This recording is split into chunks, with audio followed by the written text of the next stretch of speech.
Hello guys and welcome back to the channel. Today we're going to be doing another LMMS tutorial. LMMS is a free to download music making program that I use for all of my music. This video is especially for people who are interested in diving deeper into the program, and this is going to be going more in depth on a lot of different things about the program. One further note before we get into the video. I am using a less advanced recording software that you cannot always see everything I'm doing on the screen. It's very limited. So if I'm doing something and you can't see it, I'm going to try to do my best to explain everything I'm doing. So if you aren't seeing all of it, you can still find these tips and tricks helpful. Without any further introduction, let's get right into it. This is a project. I've labeled it Bounce. I do not know why, but that's probably not going to be its name if I ever end up finishing the song. I am going to double click into the fuzzy analog bass. I have grabbed this from the My Presets and I have dragged it into the song editor. When double clicking it, it brings me to the piano roll for this instrument, and there are some tools here that are very helpful. Starting off, I've already selected it. I'll click on it again. This is, you can see the select mode. It makes a little hashed line box. When pressing and holding anywhere on the scale, we can make a box, and when releasing it, I'm going to try that again. For some reason, it's being weird. But if we go like this, now everything has been selected. We can now cut, copy, or paste these notes. To be able to work with all of the notes at once, we can cut selected notes and paste. Now, I can drag this anywhere on the note scale.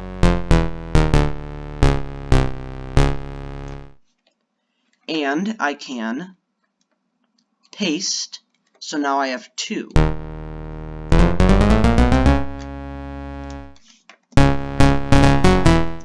And I can overlayer multiple sets of notes. Then I can cut. So that's really helpful for when you're working with chords, repeating the same set of complicated notes over and over. And also if we do this, cut and paste, we can also make all the notes go up together. So if you want all the notes louder on a section, you can do it all at once doing that as well. So again, it's a very helpful tool. Going into the song editor again, when double clicking on one of these boxes of notes, when right clicking on any of these, again, that was a mistake. When right clicking on one of these boxes of notes, something pops up for me. I don't know if you can see it, but it is a list of different options of things you can do with that block. You can change name, reset name, clear all notes in that box, mute or unmute. That's especially helpful if you don't want to delete something but just hear how the song sounds without something. This is very helpful. Cut, copy, and paste. Right click on a box, cut, copy, or paste. And that is very, very important. One of the most important things in the song editor is cut, copy, and paste, because without that you cannot copy a track to make a full song. And it's very difficult to work without doing that. There's also delete and open piano roll. Oops. Accidentally placed a note there. So, right-clicking on this, a box will pop up with a bunch of different options. That works with any instrument. Very useful. Also, when you're trying to copy things quickly, pressing and holding Control and clicking on one of these, you can, sorry, my mouse is being weird. You can make a bunch of copies of it. See how easily I did that? By pressing and holding Control, clicking on this, look at all those copies we just made. And that's very helpful for making songs. Because of the same thing as repeating over and over, it's very difficult to right-click, copy and paste, or it'll just take a long time. It's not difficult. It'll take a long time. Very tedious work. So if you want to get things done quickly, this Control and dragging.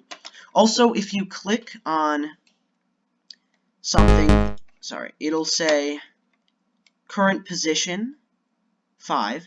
Now, if you're already clicking on it and you press Control, you can slide it along here, whereas before you can only move it along each block. This is more difficult to work with, but again, it makes moving things easier. Another thing that is helpful is in the Beat Baseline editor. You can also right-click, align, clone steps, remove steps, add steps, change name, reset name, clear all notes, copy or paste. If I have something on the kicker and it's complicated, I finally figured out how to get that. Let's see, like this is a difficult beat. I don't want to try to recreate this on the other thing. You can right-click, and I don't think it shows up for you, but I have the option to copy it and paste it over here. And it makes your track for you right there.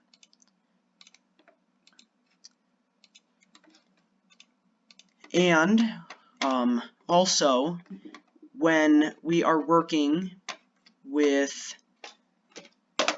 the automation track, oftentimes we want to add effects to a song and make them go up and down, like change the level of echo in one part, more echo during the song. The automation track is very helpful for that. So if you click one block and extend it, we can make our own automation track block here with the song. When we go into it, we can say it's going to start at 0 and get louder. We have not selected what that is going to be controlling yet. We can go into an instrument like the detuned ghost, and when going into effects, we can add the effect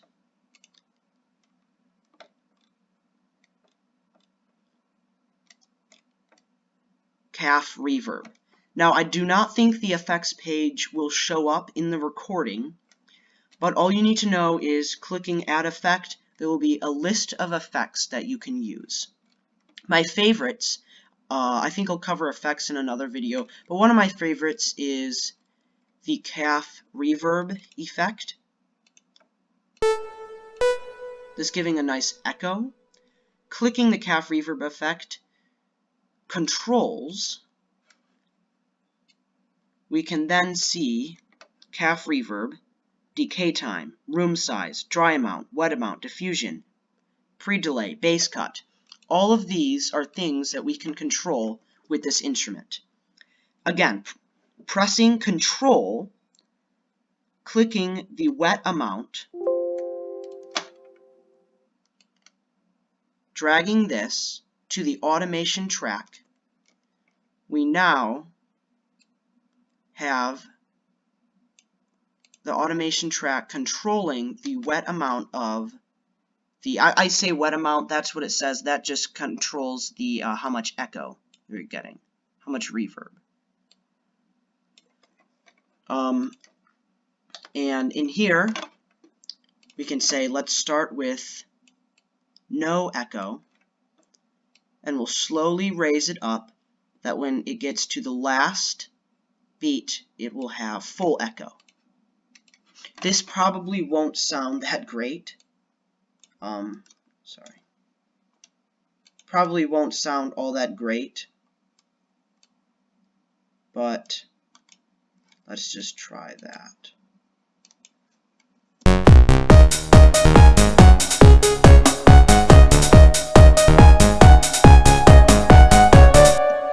So as you see, as the song progressed, the echo became more and more prominent. It's not very helpful, doesn't add anything to the song, but especially if you're working with different effects, this can be super helpful. One of my favorite things to do is if you're using a low-pass filter, and if you are unaware with what a low-pass filter does, it starts things off very silent. If you're going, if low-pass filter can control how silent or muffled something sounds. So with the low pass, you can start something off very quiet and muffled.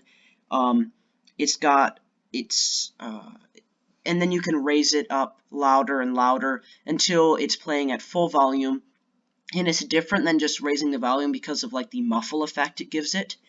And the low pass filter can bring slowly in a lead or something into your chorus. I use this all the time in my songs, and the low pass filter with the automation track is very helpful for adding a special touch to your song with the effects you're using.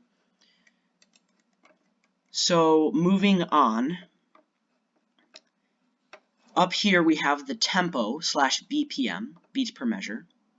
We can go down to 128, which is my preferred tempo.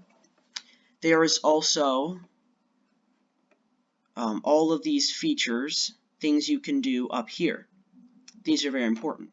The save current project, recently open projects, open existing project, create new project from template, create new project. Now this, show or hide song editor. Things can get crowded. Right now there are a lot of pages open. And if you are not able to find the current editor you want to be working with, we can click on all of these. See, they're going away. Now show the song editor. That's very important to know.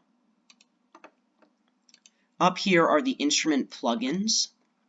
If you want to be working with a homemade instrument, an instrument as like if you can't find an instrument you like, you can always pull out one of these. Let's say we want to pull out the LB302. Now the LB302 is an instrument plugin, and if we click this, it brings us to the LB302